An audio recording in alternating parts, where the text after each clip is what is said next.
Selamat sore Bapak Ibu saudara sekalian yang terkasih dalam Tuhan Yesus Kristus. Pada sore hari ini agak sedikit berbeda karena jam doanya menggunakan video perenungan yang disampaikan oleh gereja. Saya ditugaskan untuk menyampaikan firman Tuhan pada sore hari ini, dan sore hari ini saya mengambil firman Tuhan dari Matius 25 ayat 34 sampai 36 dengan judul Kristus Harapan Mereka Juga. Saudara, kita baru melewati perayaan Paskah atau peringatan kebangkitan Tuhan Yesus.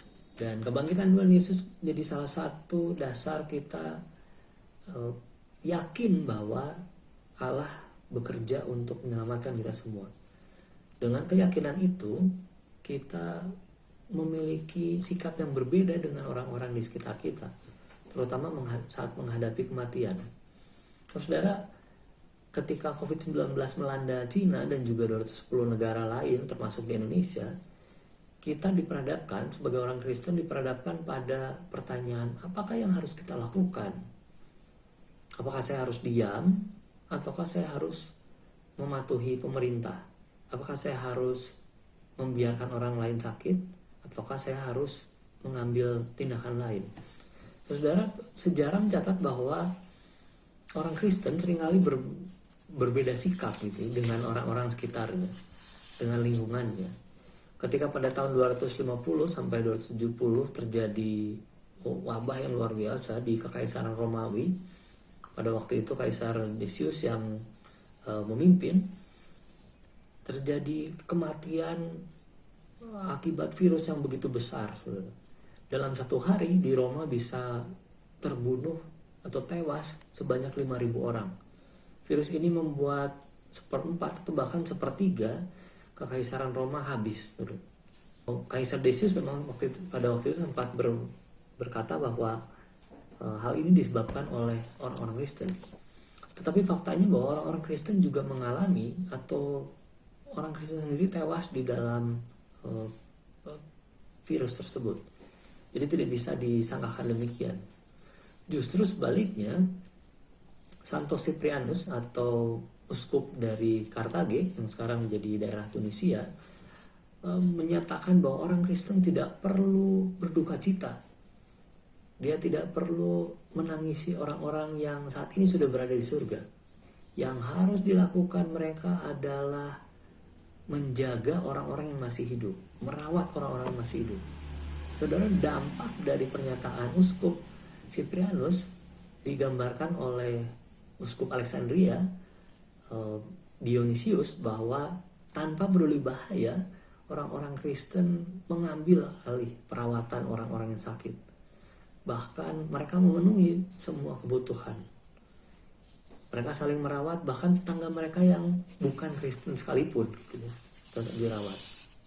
Berbeda dengan orang-orang penganut pagan pada waktu itu yang tidak mau terkena dampak virus. Hampir 100 tahun kemudian, orang Kristen juga diperhadapkan dengan hal yang serupa.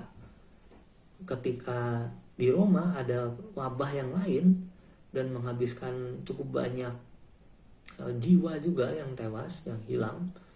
Mereka kehilangan pegangan ketika bertahun-tahun wabah itu tidak kunjung selesai.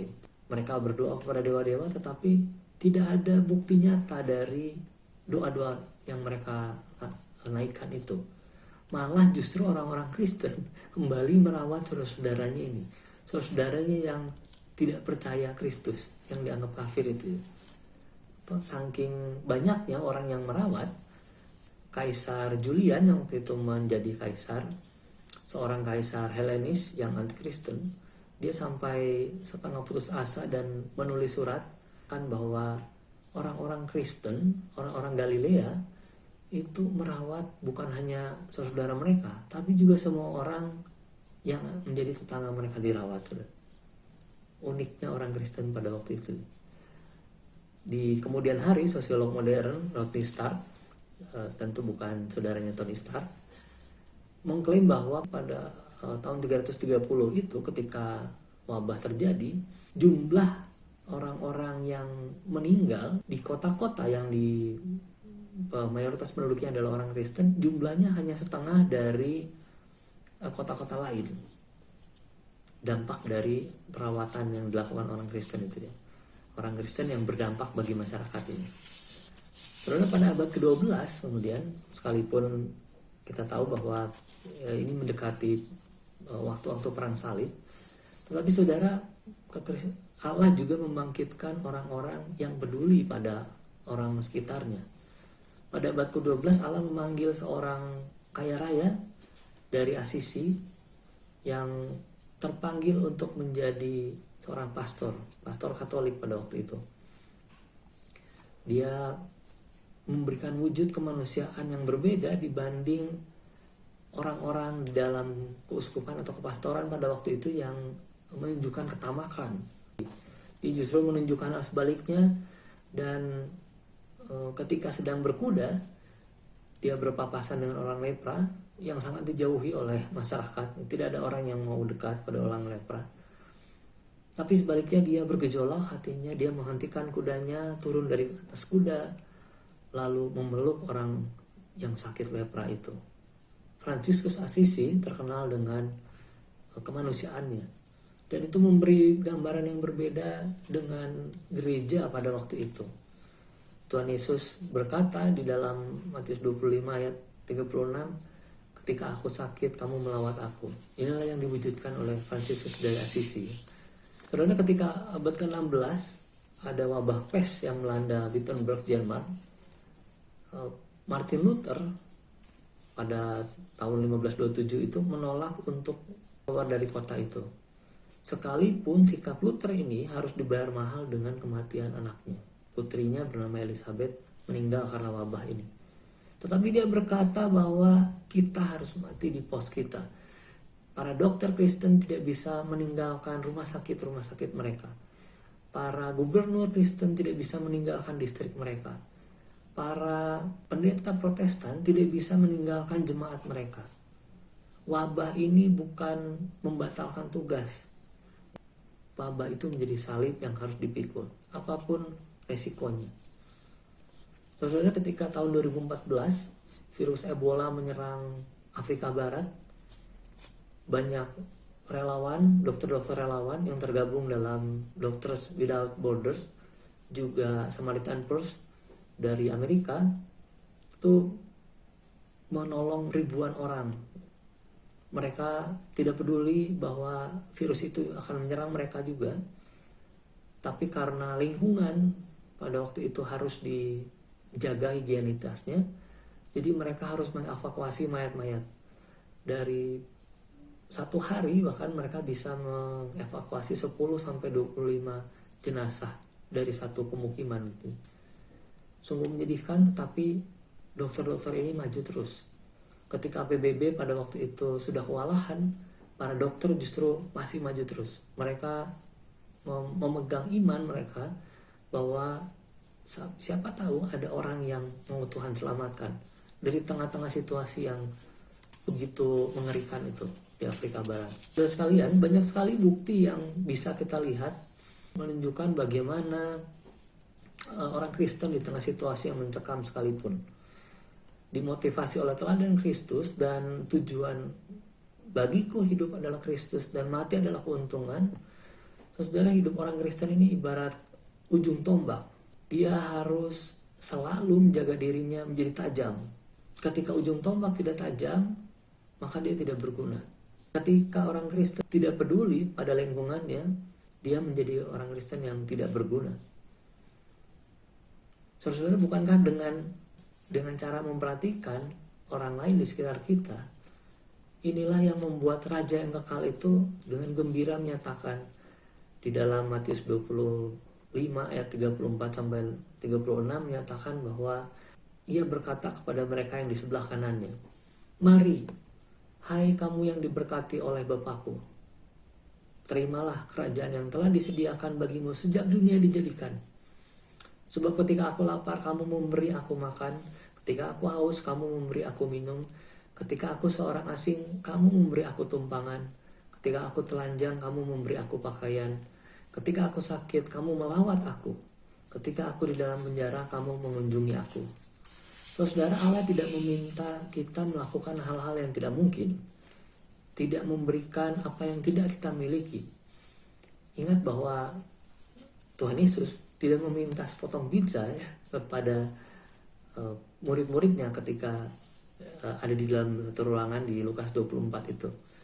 Dia hanya meminta seekor ikan goreng. Dia tidak meminta apa yang tidak ada pada murid-muridnya. Jadi saudara-saudara, ketika kita menerjemahkan ayat-ayat yang tadi, ayat 35 misalnya dikatakan bahwa yang lapar diberi makan. Saudara, yang lapar diberi makan, jangan diberi pemandangan saja. Harus diberi. Yang haus harus diberi minum, bukan nama yang harum. Dia tidak perlu itu. Dia perlu minum.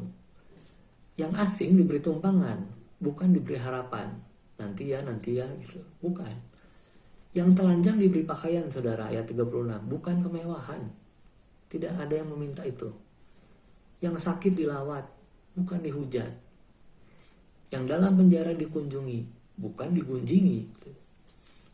Saudara, mulailah langkah-langkah praktis ini, mulailah dari rumah terlebih dahulu, saudara. Sebagaimana pemberitaan Injil dilakukan dari Yerusalem lebih dahulu, kita bisa mulai hal-hal sederhana dari rumah sendiri. Kalau sekarang kita dilarang untuk keluar dari rumah, kita bisa patuhi itu, tetapi kita bisa menggunakan waktu yang ada untuk melakukan hal-hal yang lebih positif. Misalnya dengan membaca firman Tuhan, berdoa, mendiskusikan firman dalam durasi waktu yang lebih lama dari sebelumnya.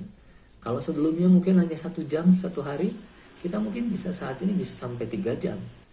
Saudara, kita juga bisa menjaga lingkungan di rumah kita tetap sehat. Banyak detil-detil di rumah yang seringkali tidak dikerjakan, dan sekarang kita bisa menyelesaikan itu. Juga ketika kita berhadapan dengan sosial media, kita bisa lebih menjaga teman-teman supaya tidak termakan isu-isu yang hoax itu. Kita bisa mengecek kebenaran berita sebelum menyebarkannya, atau kita juga bisa mencari informasi-informasi lain, alih-alih mencari informasi yang menakutkan. Kita bisa mencari informasi yang positif, saling membangun di tengah-tengah situasi seperti ini. Dan kalau kita ketemu dengan orang lain atau orang tetangga sekitar rumah, kita bisa terus menjaga senyum ini. Senyum kita tetap bisa terus dijaga. Ya, walaupun pemasukan mungkin berkurang, tapi senyum bisa tetap dijaga, saudara.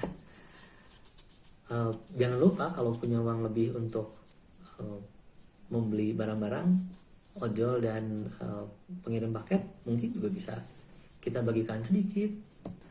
Karena Allah tidak meminta kita untuk melakukan hal-hal yang bombastis sebetulnya.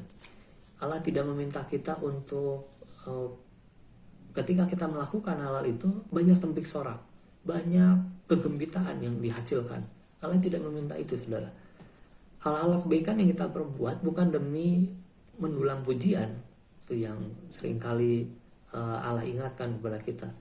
Ucapan terima kasih dari orang banyak atau nama yang diabadikan bukan tujuan kita melakukan perbuatan-perbuatan baik itu.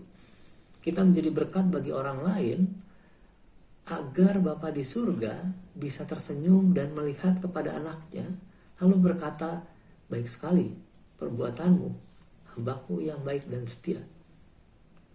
Masuklah dan turutlah dalam kebahagiaan Tuhannya. Lalu seperti kita juga yang dapat berkata dengan yakin bahwa kita sudah diselamatkan, kita punya harapan. Saudara, Allah juga ingin semua orang berkata bahwa Kristus juga harapan bagi kami. Dari mana mereka tahu bahwa Kristus adalah harapan? Dari kita, saudara. Kita yang membagikannya. Mari kita tetap semangat, kita tetap setia berdoa, setia membaca firman Tuhan, setia menjadi saksi, setia untuk berbagi. Tuhan Yesus memberkati.